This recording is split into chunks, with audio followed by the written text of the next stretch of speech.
Muy buenas, amables televidentes. Estamos aquí en Conversan 2, un programa del Centro Virtual Isaacs de la Escuela de Literatura de la Facultad de Humanidades de la Universidad del Valle, con el apoyo de la ANTV, Autoridad Nacional de Televisión. Y hoy, para conversar, tenemos un invitado muy especial para este país, al líder indígena guambiano Lorenzo Muelas, quien también fuera senador de la República y participara en la Asamblea Nacional Constituyente. Con él vamos a hablar aquí mucho de los pueblos indígenas y de su experiencia como líder de estas comunidades, aquí en Conversan 2. Estamos aquí, Conversan 2.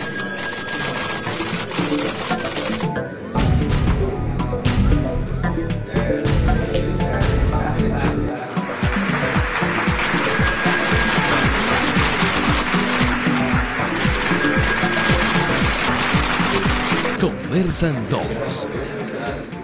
Aquí estamos en Conversan 2, tenemos un invitado muy especial, Lorenzo Muelas, quien ha venido a un gran seminario de la Escuela de Literatura sobre pensamiento y cosmovisiones indígenas. Él es un gran líder de las comunidades indígenas de este país y con él queremos conversar en este programa, preguntándole un poco a Lorenzo cuál es la reivindicación más importante que tienen hoy las comunidades indígenas y en particular la comunidad guambiana de la cual usted es un líder natural. Para nosotros lo más importante es recuperar las tierras. Para el indígena, así gocemos o suframos, la vida está en la raíz de la tierra. La tierra no es un pedazo de llano que nos produce comida, sino allí está todo, nuestros dioses, nuestros espíritus. Ahí está la hoja de coca, la que alimenta para que nuestros sabios tengan contacto con los dioses, con los espíritus, porque esa es la esencia de la vida. Bueno, como ven ustedes, muy ligado a la tierra. Para seguir comprendiendo a Lorenzo vamos a ver una nota.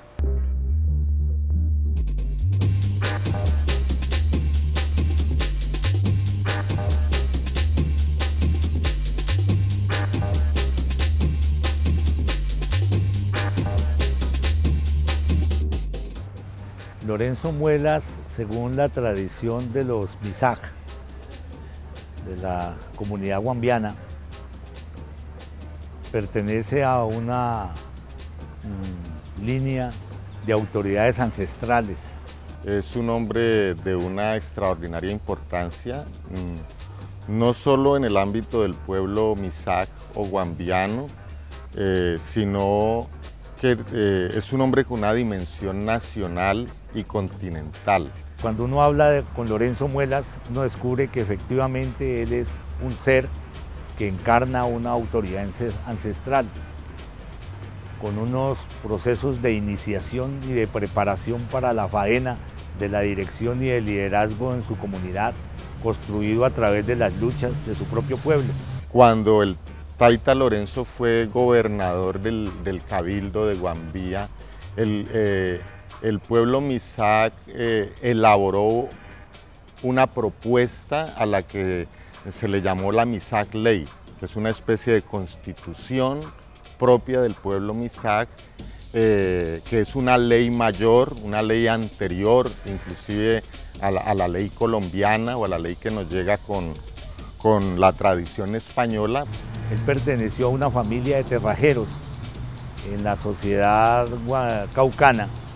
Eran indígenas que trabajaban en tierras, alquilaban tierras para trabajar con otros patrones y ese alquiler de tierra era sobre su propia tierra. Lo interesante es que de ahí arranca la lucha por la posesión y la propiedad de la tierra, el control y el dominio de la tierra. Su participación a nivel nacional, primero en la Asamblea Nacional Constituyente, fue de vital importancia para transformar el país. La concepción que se tenía de Colombia como un país homogéneo, transformarla hacia una concepción de un país con pluralidad de culturas, de lenguas, de tradiciones distintas a la hispánica. En el Congreso se exige entrar con saco y corbata Con la llegada de las comunidades implicó que el Senado de la República tuviera que aceptar los indígenas con su propio traje, que entre otras cosas no es un traje que se colocan de manera ostentosa o por la seducción, sino que un traje cargado de simbologías, con unos colorines que implican también una simbología, unas relaciones con el agua, con el arco iris, con una serie de cosas que están en sus mitos, y sobre todo que entraran al recinto del Senado con sombrero. Y entonces el sombrero, según lo explicaba en la época Lorenzo, el Taita Lorenzo, el sombrero simbolizaba la necesidad de tener la conciencia y despierto el espíritu de que hay entidades superiores a ellos que los gobiernan.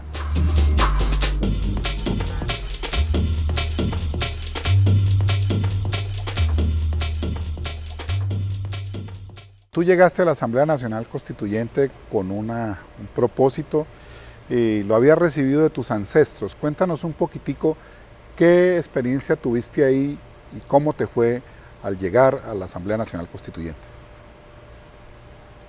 Yo creo que llegué en la Asamblea Nacional Constituyente en un espacio donde jamás me había pasado por la mente que a mí me hubiera tocado en ese momento estar con la gente, que jamás había estado con ellos, con una clase política que no me pertenecía. Pero yo vine decidido a ver cómo es el asunto allá, a ver cómo hablan, cómo desarrollan. Era a conocer y aprender, y yo creo que yo vine puesto las antenas para eso. Entonces encontré distintas clases, unos más comprensibles, otros menos, y otros que resistían profundamente a reconocer el derecho. Y no solamente el derecho, sino mi presencia. Me querían obligarlo a que yo me descubriera la cabeza. Cuando más me resistí, más me aferré a no quitarme el sombrero. Entonces, hubo muchas opiniones, distintas versiones, pero ahí sobreviví los 150 días. Lorenzo, tú eres por tu cultura muy respetuoso de la tradición y de los ancestros. Háblanos un poquitico esas enseñanzas que tú recibiste de tus ancestros. Pues las enseñanzas de nuestros abuelos era muy notorio, y a veces hoy recordándome de eso y leyendo me entristece, me aguan los ojos, porque es un sentimiento muy profundo del sufrimiento que a ellos le causó. Porque hubo una carencia de tierra cuando quitaron las tierras, cuando arrebataron las tierras, no solamente la tierra, sino la comida, el plato de comida, el traje, la vida, toda la esencia, el poder del indígena que vivía allí. No era el poder político ni era el poder económico, sino el poder que ellos podían vivir, caminar, relacionar. Esa era la que habíamos perdido, y a esa era tanta insistencia para que nosotros, tarde o que temprano, recuperaran esas tierras. Era permanente, era pan de cada día de la insistencia de los abuelos. Entonces, yo creo que mi familia, no solamente yo, sino mi familia de la casa, pero la gran familia también, en un poco hubo resistencia por los años que había pasado. A veces querían dar la razón al terrateniente que era el dueño, pero nosotros dijimos que no, esto fue nuestro en tanto tiempo y ahora hay que volver a recuperarlo. Eso fue un proceso dispendioso y largo, pero fue posible. En eso yo me siento enormemente satisfecho. Bueno, vamos a hacer una pausa para seguir conversando con este hombre que es la dignidad y la justicia de un pueblo indígena que él también representa. Ya volvemos. Continuamos aquí en Conversan 2 con Lorenzo Buenas, el líder indígena de la comunidad guambiana. Para continuar, quiero preguntarle un poco su infancia. ¿Cómo fue la infancia de Lorenzo Muelas? ¿Cuáles fueron las dificultades de tu vida y de tu comunidad? Pues mi infancia, yo nací en unas tierras que fueron nuestras, pero que ya no eran nuestras en su momento. Entonces, había mucha pobreza, mucha escasez de alimentos. Entonces a mí me tocó trabajar desde muy pequeño. Yo no conocí el deporte. El deporte mío fue coger un instrumento, ir a labrar la tierra. El trabajo. El trabajo, para producir algo de comer, porque no había. Entonces, por eso creo que yo me esclavicé, me dediqué al trabajo, a producir.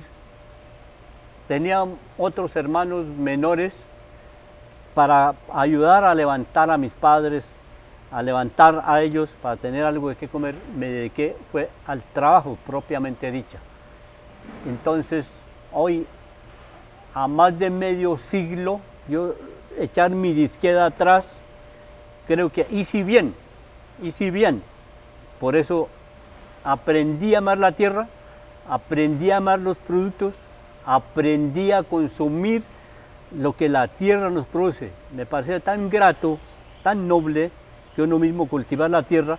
Cuando uno ve en las ciudades hoy en día, la gente tiene que ir al supermercado, a las tiendas, con un dinero para ir a adquirirlas.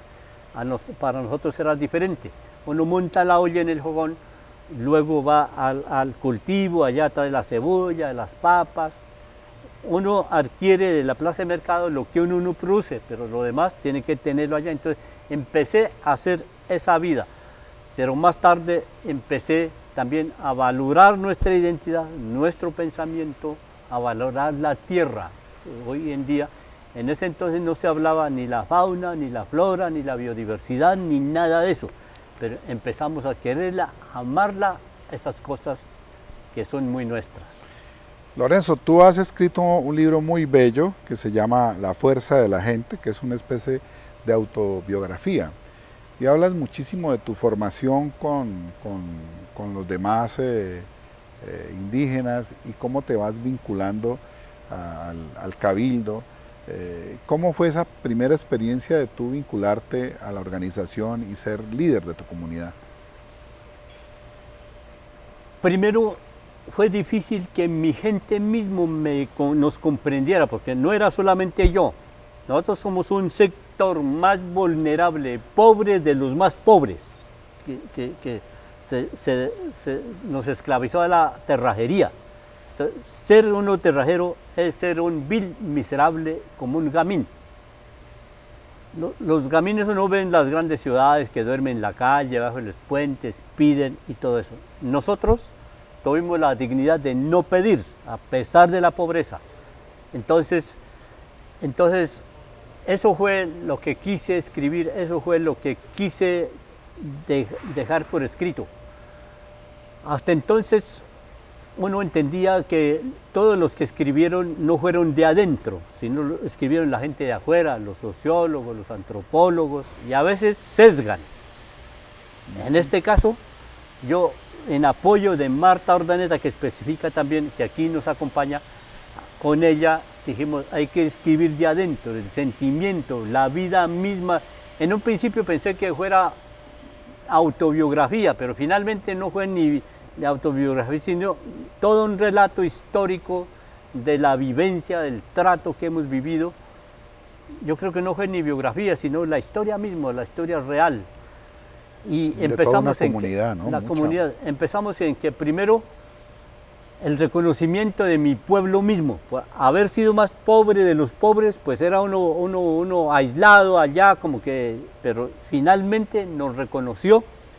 Un gobernador indígena de nombre Segundo Tunubalá pasó allá en esas tierras de la hacienda, que lo llamaban, y dijo palabras textuales: vengo a reconocer aquí a ustedes que es sangre de nuestra sangre, es mi misma gente.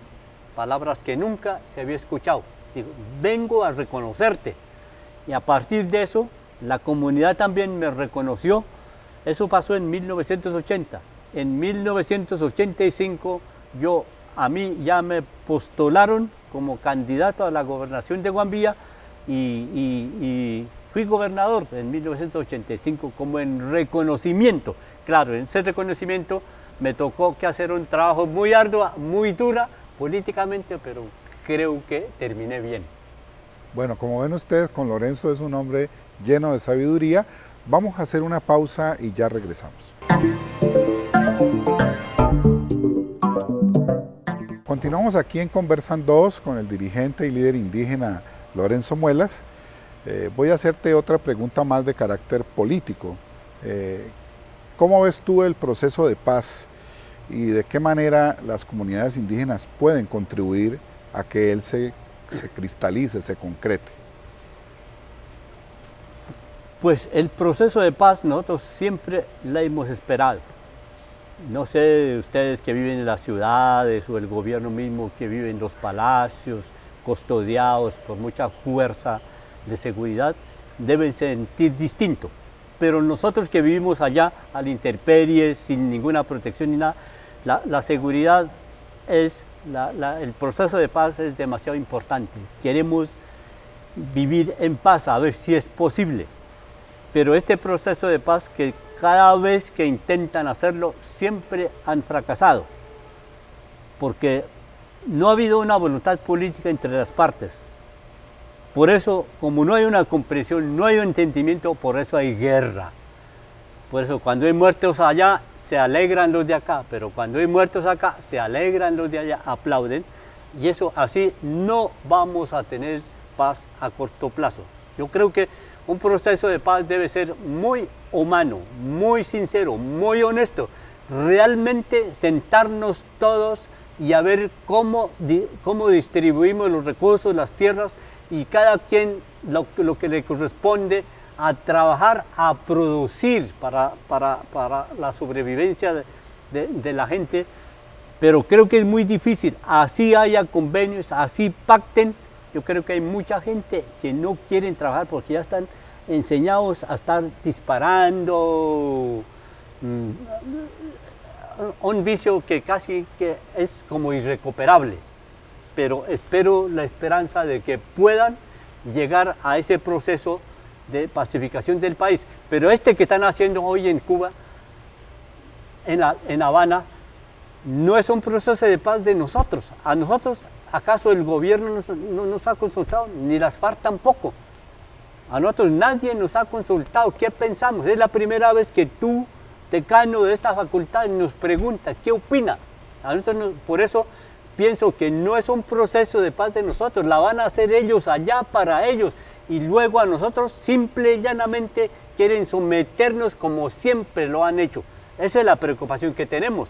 Una paz para ellos, para hacer a este país como quieran, para negociar las nacionales y transnacionales, los recursos naturales, no sé qué estén programando, qué estén planeando. Nosotros ignoramos, nosotros ni sabemos qué está pasando, pero no es una paz para nosotros.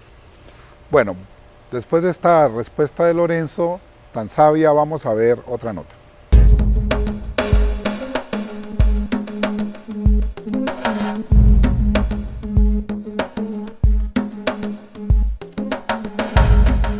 La fuerza de los pueblos, la capacidad que los pueblos tienen de conservar sus tradiciones con enormes sacrificios, con grandes sufrimientos, pero en esa tradición, en esos valores que se hallan en esas culturas, en esas comunidades, se encuentra también la gran esperanza.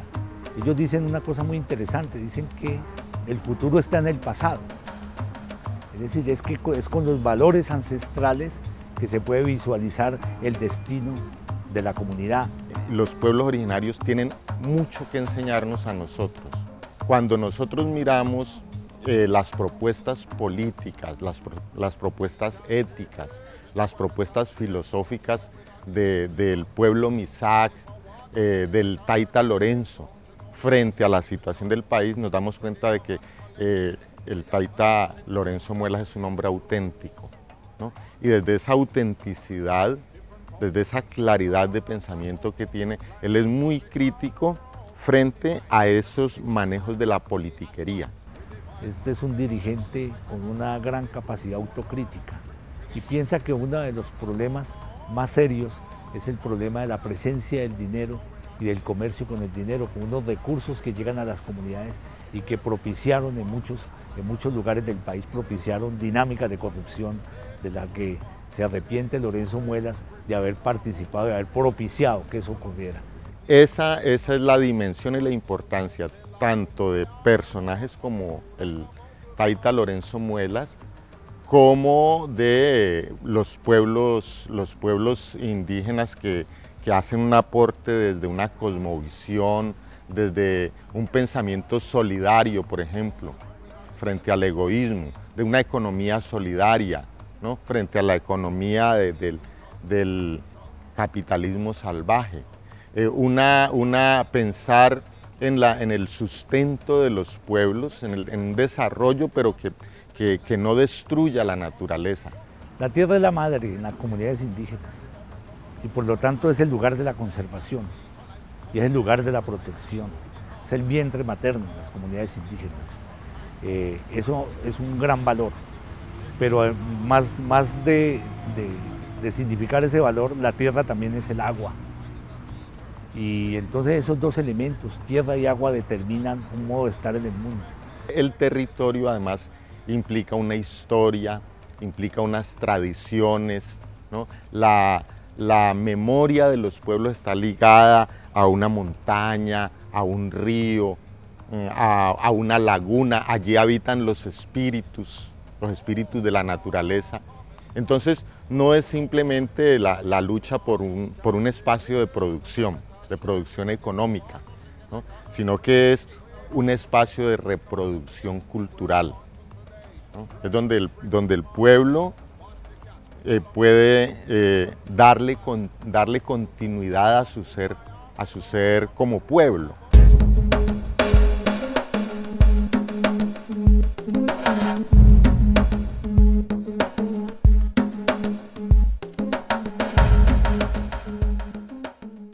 Y ya llegando al final de nuestro programa, quiero preguntarle a Lorenzo, que habla desde la intimidad, desde lo más profundo de una cultura, ¿cuál sería el mensaje que tú le das a este país, a las nuevas juventudes, a la sociedad multicultural que constituye a Colombia? Yo siempre he manifestado, no solamente a las sociedades indígenas, sino a la sociedad nacional y a veces supranacional, que el mundo que se nos avecina va a ser muy duro, muy difícil la situación para la sobrevivencia del ser humano. Entonces, he estado invitando a que queramos la tierra, amemos la tierra con todos sus componentes, biodiversidad del ser humano, todo, para que a ver si así dejamos algo a las futuras generaciones. Yo siempre he manifestado que no solo esta generación, que no solo nosotros tenemos derecho a disfrutar de los recursos naturales, vivir bien, sino dejar algo para los que vienen, aún los que no han nacido. Puede estar en la mente de Dios, como dicen los religiosos de allá, no sabemos, 20 o 30 años o 100 años después, alguien tiene que venir aquí y para ellos también dejar algo. Y eso ya a la juventud, en este momento, nosotros ya dimos, posiblemente, ya dimos lo que teníamos que dar, pero hay un punto que nosotros no hemos podido romper este techo. Y ellos, la juventud, creo que tiene que saltar, mirar, hacer un análisis profundo. Y el resultado de ese análisis profundo es el resultado que tiene que empezar a amar la tierra. Bueno, hemos llegado al final de este programa con la presencia de Lorenzo Muelas en esta bella entrevista. Los esperamos en una próxima emisión de nuestro programa Conversan 2.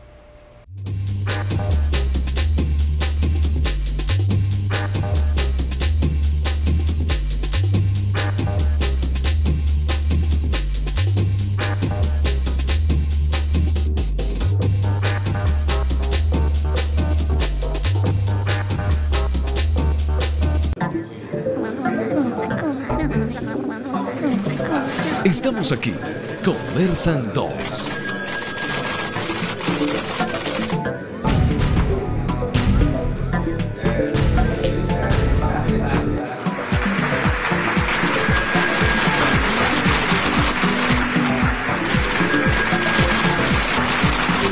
Conversan 2.